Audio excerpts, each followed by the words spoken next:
we need to make it easier for the monarch to just simply strip the titles of people that they don't think are representing them in an appropriate manner.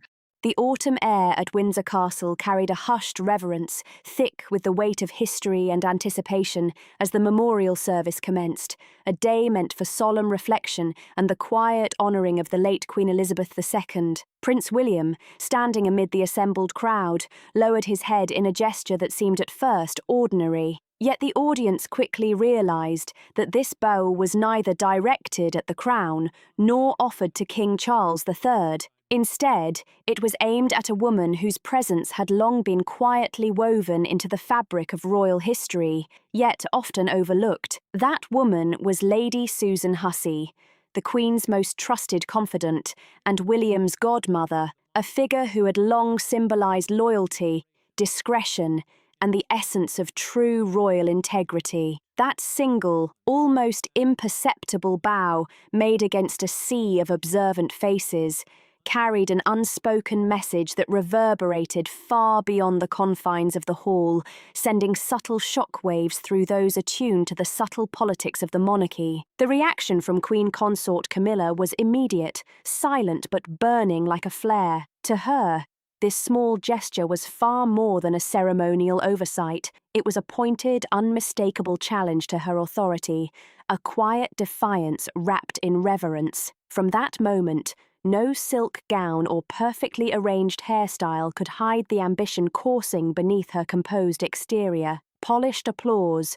which had once drowned out murmurs of discontent, could no longer mask the hidden wheels of intrigue quietly turning behind the walls of the palace. A cleansing had begun, a meticulously calculated campaign, unfolding with the cold precision of a chess game in which the lingering shadow of a bygone reign clashed with the relentless drive to seize control of the monarchy's narrative. Camilla, William, Lady Susan, three figures, three powerful roles, intertwined in a tension that pulsed through every hallway and hidden corridor of the House of Windsor. The question echoing in the air was as clear as it was dangerous. Who truly possesses the authority to define honour, loyalty, and respect in this ancient institution? Brace yourself, because what followed would rock the palace to its core, revealing secrets, rivalries, and confrontations the public could hardly imagine. On that crisp autumn afternoon, the ancient stones of Windsor Castle seemed to hum with centuries of observation,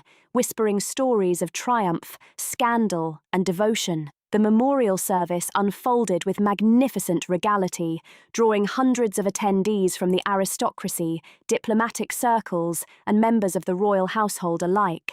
Golden sunlight streamed through the stained glass, illuminating the intricate patterns on the walls and reflecting a harmony of succession and nostalgia. Yet beneath this surface of ceremonial elegance, invisible currents of tension surged, threatening to break through like storm clouds over calm waters. Prince William, heir apparent, entered with measured poise. He wore understated formal attire, a meticulously tailored black coat, accented by a black pin once belonging to his mother, Princess Diana. That small pin was more than jewellery.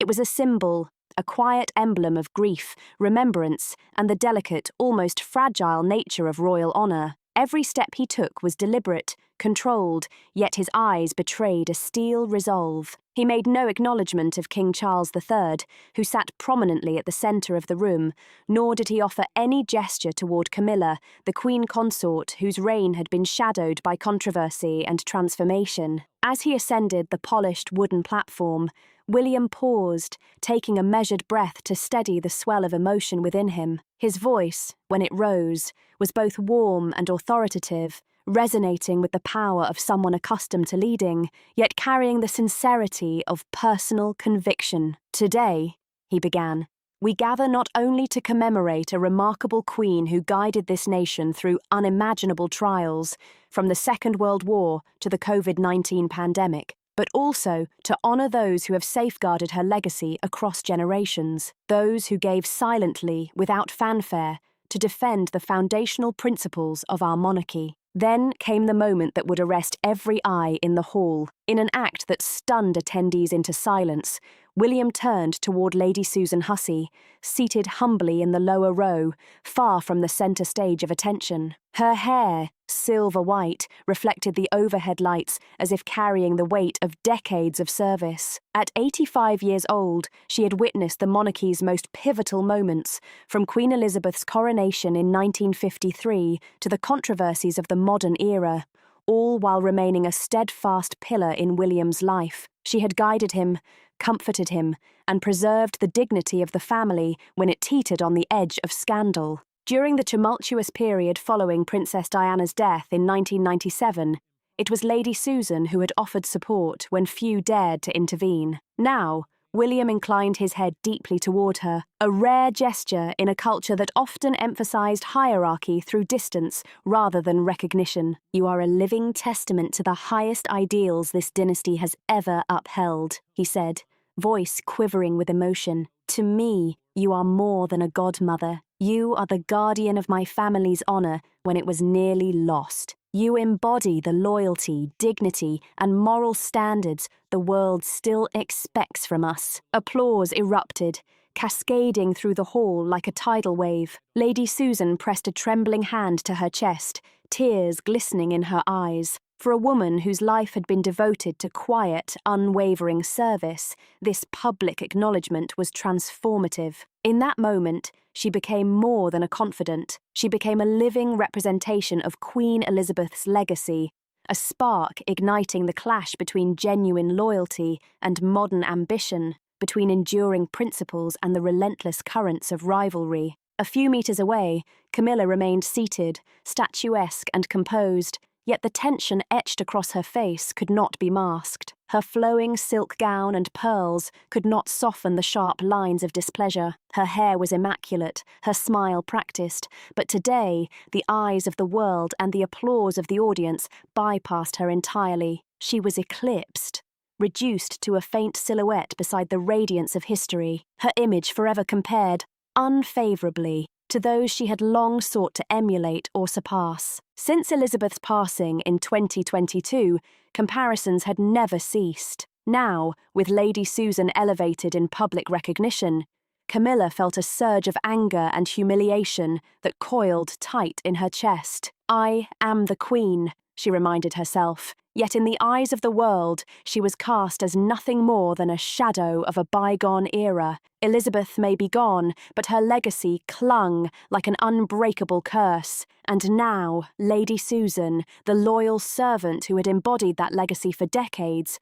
was elevated as its symbol. This was not a mere annoyance. It was a challenge Camilla could not ignore. From that instant, a calculated resolve crystallized within her. She would act with precision and strategy to remove Lady Susan from the public narrative of the new monarchy. Within a week, subtle signs of this quiet conflict began to surface, like fissures spreading through the facade of an ancient palace. Lady Susan Hussey, once an unshakable pillar of royal tradition for more than 60 years, now faced isolation. In the quiet of her London home, she held a formal notice from palace administration, her hands trembling. Her name had been removed from the guest lists of 3 major events: a diplomatic dinner with European ambassadors at Buckingham Palace, the opening of a royal art exhibition at the Victoria and Albert Museum, and a reunion with former aides at Sandringham. Places where her wisdom had once been invaluable now stood as proof of deliberate exclusion. "Is this somehow my doing?" she wondered. Eyes softened by age but clear in thought. Memories flooded back. 1960, when she began serving Queen Elizabeth.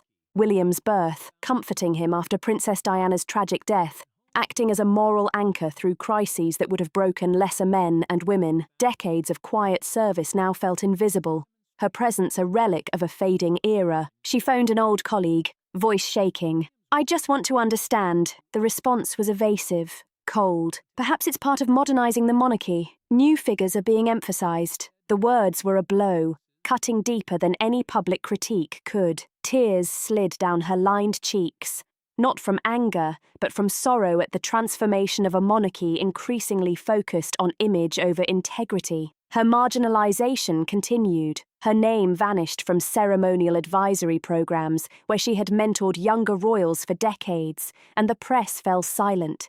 replacing coverage of her contributions with glowing features of Camilla's initiatives. Camilla orchestrated this with meticulous precision. She ensured Lady Susan's exclusion from every public photograph and official frame, nudged editors to focus on her contemporary projects, and sent a clear message. Anyone embodying Elizabeth's legacy was a liability in her vision of a new monarchy. Even at a grand international reception at Kensington Palace, where crystal chandeliers glittered and classical music filled the air, Lady Susan stood quietly to the side, personally invited by an old ambassador who had worked with her during Elizabeth's overseas tours. She spoke warmly to the Canadian ambassador, reminiscing about the Queen's fondness for the country and the cultural ties she had nurtured. Then Camilla arrived, radiant and commanding. With a sharp, artificial laugh, she cut into the conversation. "I don't think my guest needs a storyteller from the previous century," she said. "Let's discuss something more current.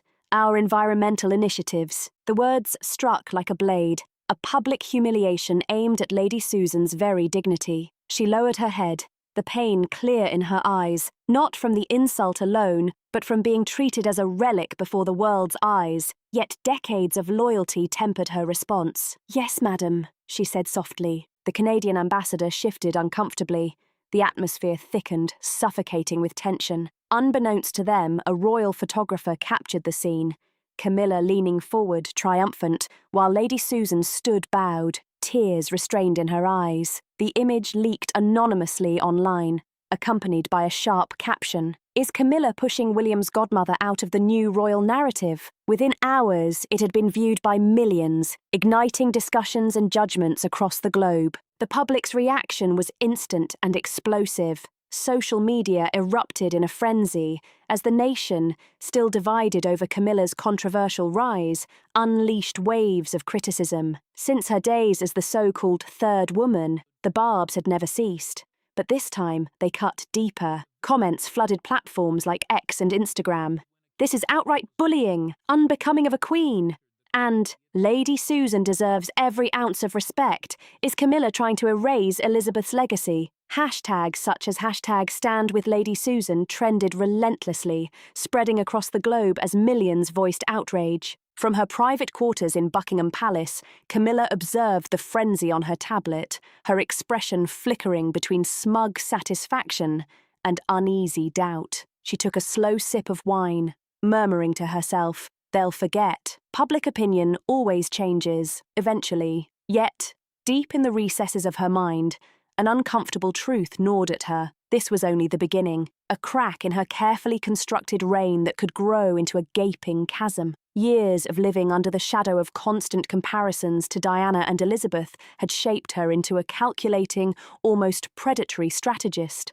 And now, she was ready to strike back. Summoning an aide, Camilla's command was precise, icy, and unapologetic. "Every narrative must center on me. Leave no space for dissent. Do not let this unrest fester." But the harder she tried to clamp down, the more the fire spread, forcing Prince William closer to the point of no return. This conflict was edging the monarchy toward a fracture so deep, some wondered if it could ever be repaired. Meanwhile, at Kensington Palace, a soft amber glow cast long, slanting shadows across Prince William's study as he sat alone, wrestling with the viral images on his phone. Camilla, interrupting Lady Susan at the reception, her expression sharp and triumphant, contrasted with Lady Susan's quiet, pained resignation. William's jaw tightened. His calm blue eyes burned with a fury held in check only by decades of royal composure. "This is not the monarchy I was raised to serve," he muttered,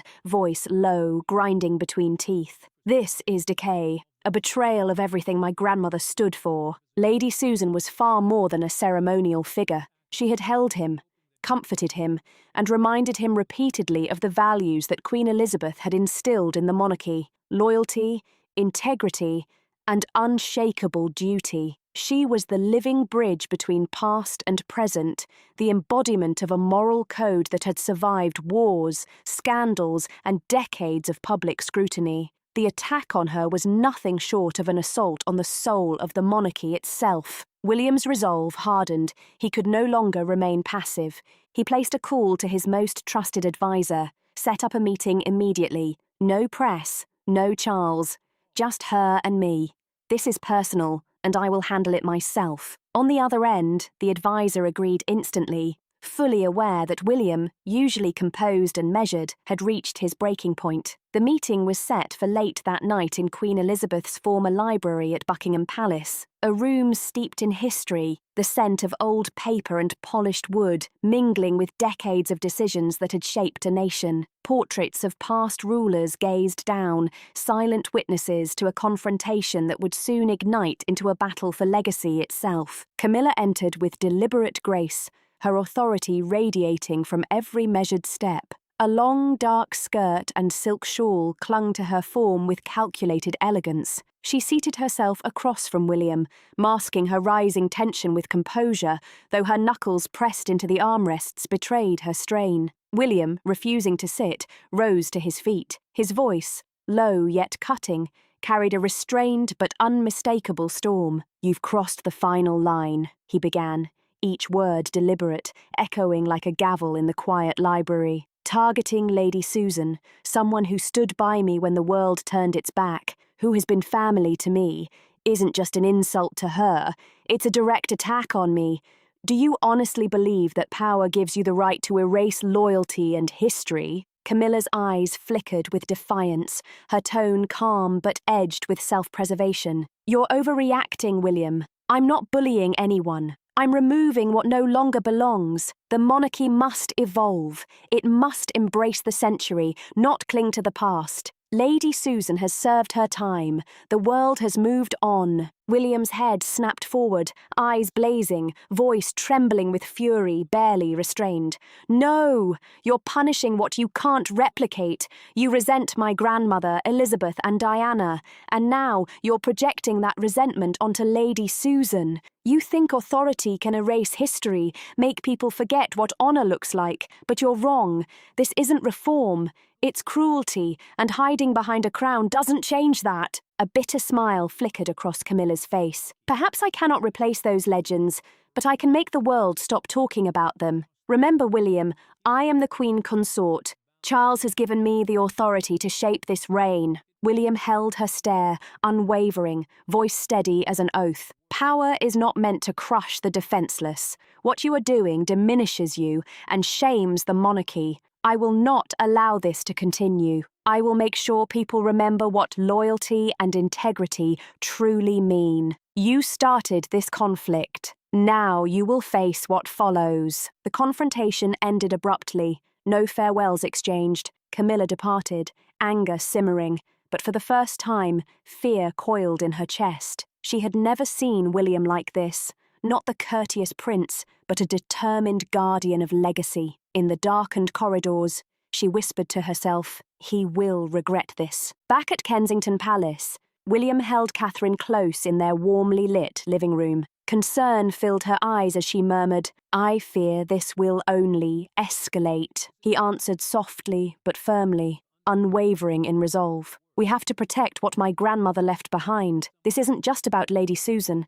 It's about the monarchy itself." By morning, William made his stand public. He appeared at the opening of a new gallery at the Royal Museum, bearing Lady Susan's name, a space celebrating Queen Elizabeth's legacy, artifacts curated by her closest aides. Standing beside her, holding her hand, William addressed the cameras, voice firm and warm. "Today is not merely the opening of a gallery, it is a declaration. Loyalty and integrity will never be erased." Images spread like wildfire across news outlets and social media. Public support surged. Thousands hailed William as the protector of justice, a figure ensuring the monarchy remains grounded in honour. The battle for the soul of the monarchy had officially begun. Camilla, hardened by years of scandal and relentless criticism since her controversial role in Charles and Diana's marriage, refused to yield. Feeling publicly humiliated, she launched a carefully orchestrated media campaign targeting William directly, framing him as manipulating familial loyalty to gain public favour and weaken her reign. Headlines screamed, "William politicizes family ties through godmother loyalty." Anonymous sources were cited, insider reports fabricated. William's bow to Lady Susan was spun as a strategic maneuver designed to sway public opinion against Camilla, but William did not retreat. He meticulously collected evidence, emails, testimonies, recordings, and even a video of Camilla interrupting Lady Susan at the reception. He documented the pattern of exclusion and humiliation, gathering statements from aides who had witnessed her manipulations firsthand. The defensive effort to protect Lady Susan evolved into a broader campaign to safeguard the integrity of the monarchy itself. Late one afternoon, Lady Susan reached out to William via a secure line, voice weary but composed. "My dear William, don't worry about me. I've weathered storms before, but it pains me to see affection turned into a weapon against you. My loyalty should never be a pawn in a power game." William's response was firm, emotion thick in his voice. "I will not allow this to continue. I'm gathering everything, emails, testimonies, recordings, to show that Camilla is the one abusing power. You are a symbol of loyalty, not a pawn." This conversation became the turning point. William moved decisively, rallying allies within the palace and preparing for the upcoming council meeting. There, the truth would be revealed, not only to defend Lady Susan, but to strip Camilla of influence and expose the abuse of her authority. What was intended as retaliation became the catalyst for William's final push for justice. Buckingham Palace, for the first time in decades, was tense with the weight of unprecedented strain, like thunderclouds gathering after days of oppressive stillness. The air within Buckingham Palace had never felt so dense, so charged with an almost tangible weight of history and expectation. Prince William, his expression set, his eyes glowing with unwavering resolve, chose not to wait any longer. Months of planning, months of watching injustices unfold quietly, had brought him to this singular moment. It was a decisive step, one that would challenge the very core of royal decorum. Calling for an emergency session of the Royal Family Council was unprecedented during King Charles III's reign, a council normally reserved for routine decisions, ceremonial arrangements, and quiet negotiation behind closed doors. Today, it was being summoned for something far more urgent: the moral reckoning of a dynasty. This meeting was not merely administrative, it was, in essence, a tribunal of conscience. A confrontation that would expose the ethical skeletons hidden beneath the polished veneer of protocol and ceremony. William had come meticulously prepared. For weeks, he had gathered evidence with painstaking care, private accounts from devoted aides who had witnessed Camilla's manipulations, internal communications documenting deliberate exclusions, and candid statements from staff too fearful to speak until assured of protection. Each document, each email, each recorded moment served as a testament not to rumour, but to undeniable truth. The Grand Council chamber was filled to capacity, the polished wood of the table gleaming under crystal chandeliers that had reflected centuries of royal history. Every chair was occupied by a figure whose presence carried weight: advisors, senior ceremonial officials, legal experts, and royal councillors, whose silence was a testament to the gravity of the moment. At the head of the table, King Charles III sat, his face etched with fatigue, the deep lines around his eyes reflecting the internal struggle between personal loyalty and his responsibilities as monarch. The crown rested in more than just symbolism. It was a mantle heavy with the dilemmas of family, duty, and the public eye. At Charles's side, Camilla sat, composed in dark, understated attire, meant to project authority, yet betraying subtle signs of inner unrest. Her fingers clutched a glass of water with visible tension, knuckles stark against the crystal. Across the table, Princess Anne remained ever the portrait of unwavering poise, her gaze firm, unreadable, and direct, a silent acknowledgement of both the stakes and the integrity at play. Surrounding them, the chamber's air seemed to hum with anticipation, the stillness punctuated only by the faint rustle of papers and the soft ticking of an antique clock that had witnessed decades of royal decision-making. Laid across the polished table were the instruments of truth. A video recording captured Camilla interrupting Lady Susan Hussey at the Kensington reception, complete with unmistakable audio of biting remarks. Official ceremonial records chronicled a systematic pattern of deliberate exclusion. Internal correspondence revealed directives to carry out what could only be described as a calculated purge, and 2 handwritten statements from aides detailed Lady Susan's growing isolation, her quiet suffering painted in chilling, emotional precision. William rose first. His voice, calm yet forceful, carried across the chamber with authority that demanded attention. "We are not gathered here to negotiate, nor to compromise," he began, his tone deliberate, each word measured. "We are here to defend the core principles of the monarchy.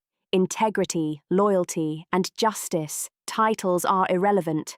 Whether queen, consort, or otherwise, anyone who uses the throne to demean, erase, or destroy those who have devoted their lives to this institution forfeits the right to represent it." His hand gestured toward the documents laid before the council. "This footage shows public humiliation. These emails reveal a calculated campaign of exclusion, and these testimonies speak to the suffering of Lady Susan, the woman who stood between this family and disgrace when no one else could." For a moment, his voice wavered, not in weakness, but under the emotional weight of naming someone so dear. Lady Susan was not merely a godmother. She had been the emotional anchor through years of grief, guidance, and loyalty, a bridge between past and present. After Diana's death, after public scandal threatened the integrity of the monarchy, she had remained steadfast. Now, her honour was on trial not for any failing of her own, but for the ambition and insecurities of another. King Charles remained silent. His complexion was pale,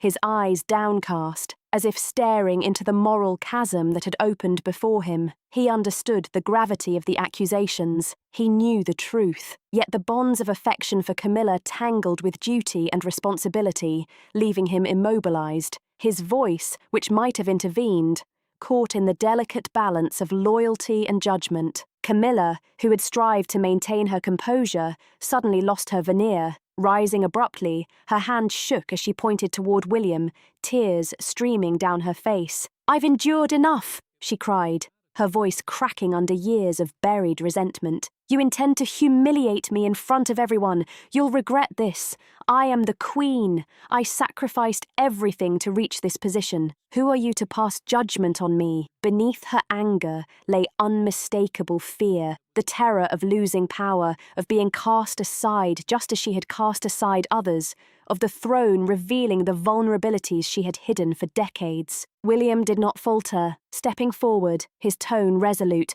unyielding, he met her gaze squarely. "You are not being exposed, Camilla. You are revealing yourself, your jealousy, your insecurity, your abuse of authority. The crown does not conceal decay, it exposes it. The monarchy cannot tolerate intimidation. It must stand for the values my grandmother upheld throughout her life." His voice, though calm, resonated with the weight of truth, echoing through the chamber like a silent gavel of judgment. Princess Anne, who had until now remained silent, finally spoke. Her voice firm, carrying decades of experience and unflinching honesty, nodded in agreement. "William is right. If this continues, we will lose not only the public's respect, but our own integrity," she stated, her words a ripple across the gathered advisers, each one silently weighing the ethical consequences of their silence or compliance. King Charles attempted to interject softly. "Perhaps this can still be handled privately," he murmured, hoping to restore equilibrium without public scandal. William, unwavering, cut him off. "No," he said, "this moment demands action, and it must be clear to all that moral clarity will prevail over fear and favoritism." After a brief, charged deliberation, the council reached its decision. Camilla was stripped of her ceremonial privileges, required to withdraw from the main palace, and indefinitely suspended from all public duties. She left the chamber in tears, unsteady, consumed by resentment toward William for dismantling her authority and toward Charles for failing to protect her fully. The decision was not delivered through force, but through the unassailable weight of evidence, moral clarity, and a principled stand. It marked the ultimate turning point in a conflict that had threatened the very heart of the monarchy, proving that power, when misused, would inevitably meet accountability. 1 month later, the royal household's atmosphere had shifted. There was a lighter, more deliberate air, though a quiet tension lingered, a reminder of battles fought and lessons learned. Prince William presided over a traditional honour ceremony in the gardens of Kensington Palace, the first major event held without Camilla's presence. It was more than a ceremony, it was a statement. Under the gentle spring sunlight, the gardens flourished, ancient trees standing as silent witnesses to centuries of royal history, symbols of endurance and a return to foundational principles. Hundreds of guests attended, former aides of Queen Elizabeth II, long-serving palace staff and seasoned royal veterans, individuals whose lives embodied loyalty, duty, and sacrifice. Lady Susan Hussey occupied a seat of honour in the front row, her silver-white hair glimmering in the sunlight, her eyes shimmering with restrained emotion. She wore a modest, refined outfit, holding a handkerchief once belonging to Elizabeth herself, a quiet link between past and present. William approached the podium, his attire understated, yet his presence radiated authority. "Justice is not born of anger or revenge," he declared, his voice carrying clearly across the garden. "It comes from resolve and perseverance. No one forces us to confront wrongdoing, but if we choose silence, we forfeit the right to stand for anyone, not the people, not history, and not our own conscience." His words, calm yet profound, struck a chord, resonating with the audience, soothing the wounds left by the internal conflict and affirming the values upon which the monarchy was truly founded. Lady Susan dabbed her eyes softly, murmuring, "My boy has grown enough to defend the legacy," while Catherine, standing close, clasped his hand, pride reflected in her gaze. "You did the right thing," she whispered. The defining moment came when William bowed once more to Lady Susan, mirroring the gesture made weeks earlier at Windsor, but now with greater significance, a public acknowledgement of integrity and loyalty prevailing over cruelty and misuse of power. Beside Lady Susan, an empty chair draped in white silk, once reserved for Camilla, stood as a silent testament to the consequences of misused authority. Cameras flashed continuously, capturing images that would dominate headlines worldwide. Prince William bowing in respect, Lady Susan smiling with quiet dignity, the vacant chair beside her. The photograph appeared on the front pages of every major newspaper, from the Times to the Daily Mail, accompanied by headlines like "Prince William honours legacy, Camilla absent, in silence." Across social media, public approval surged. At last, justice had returned to the monarchy. Meanwhile, in her private residence at Sandham, Camilla watched the ceremony unfold on television, her face drained of colour, her expression hollow, alone in the cold, silent room. "I've lost everything," she whispered, the words falling like ash in the empty space. Months followed, a heavy, unnatural quiet settling over the British monarchy. Stripped of her public duties and influence, Camilla lived withdrawn. The halls of Sandham, once a sanctuary, now feeling like personal confinement. Her aides gradually drifted away, leaving only a handful of loyal staff to witness her quiet unravelling. The media, once relentless, now offered only passing mentions. Camilla retreats from royal life. The outrage faded, but the passage of time brought no relief. Each morning reminded her of what she had lost. Pale light filtered through misted windows as she sat before an antique mirror, studying a reflection marred by streaks of grey threading through her hair, each strand a visible scar left by stress, time, and consequence. "I wore the crown once, yet I was never truly accepted," she whispered, the bitterness in her voice heavy with decades of struggle. Memories surfaced unbidden, lavish receptions, overseas tours, endless efforts to prove worth, always measured against Diana, always compared to Elizabeth. Loneliness wrapped around her like an icy cloak. Charles's weekly calls offered little solace. Burdened by kingship and quiet guilt, he remained distant. Distractions, reading, gardening, offered minimal comfort. Even the flowers in her garden seemed to mirror the slow decay of power. Regret crept in relentlessly. She replayed her actions, haunted by moments where insecurity hardened into cruelty, moments targeting Lady Susan. "I should have stopped," she whispered during sleepless nights, but remorse arrived too late. The palace doors remained firmly closed, and public forgiveness moved at its own unforgiving pace. Meanwhile, Prince William carried himself with renewed assurance, guiding the monarchy forward, embodying both compassion and principle. At a charity event in London, reporters asked William about Camilla's fate. He paused, composed and deliberate. "We do not condemn someone for moments of weakness or mistakes," he said evenly. "Everyone has them, but we cannot allow anyone to continue harming what is sacred, my grandmother's legacy, or the loyalty of those who have devoted their lives in service to the monarchy." His words spread rapidly, echoed across headlines, not as judgment, but as a firm statement of principle. The public saw in William a leader who balanced compassion with firmness, a guardian of values rather than a dispenser of vengeance. The chapter involving Camilla and Lady Susan gradually drew to a close, yet its resonance endured. It became a quiet lesson about power, ethics, and conscience within the royal world. The crown, it revealed, was never armor for jealousy or intimidation. It was a responsibility grounded in public trust. The monarchy appeared steadier, with Lady Susan standing as a living emblem of loyalty, and Camilla fading into history like a lingering shadow. Proof that authority, when misused, disappears, not with a crash, but in silence, within the ever-shifting currents of political and public expectation. Even the oldest dynasties, as this episode illustrated, must confront their conscience. They must recognize the enduring truth that privilege carries responsibility, and leadership demands moral clarity. And as you reflect on William's unwavering defense of Lady Susan against Camilla's misuse of authority, one question lingers, not in the halls of Buckingham, but in every mind watching history unfold. Can the British monarchy, in moments of upheaval, truly uphold ethics, honour, and the values that have long defined its legacy? If this story resonates with you, and you believe in the power of integrity, loyalty, and moral courage, even in the rarefied corridors of royalty, take a moment to share it. Comment your thoughts, let your voice be heard, and subscribe to follow the unfolding chronicles of history where principles are defended, legacies preserved, and the lessons of the past continue to shape the future.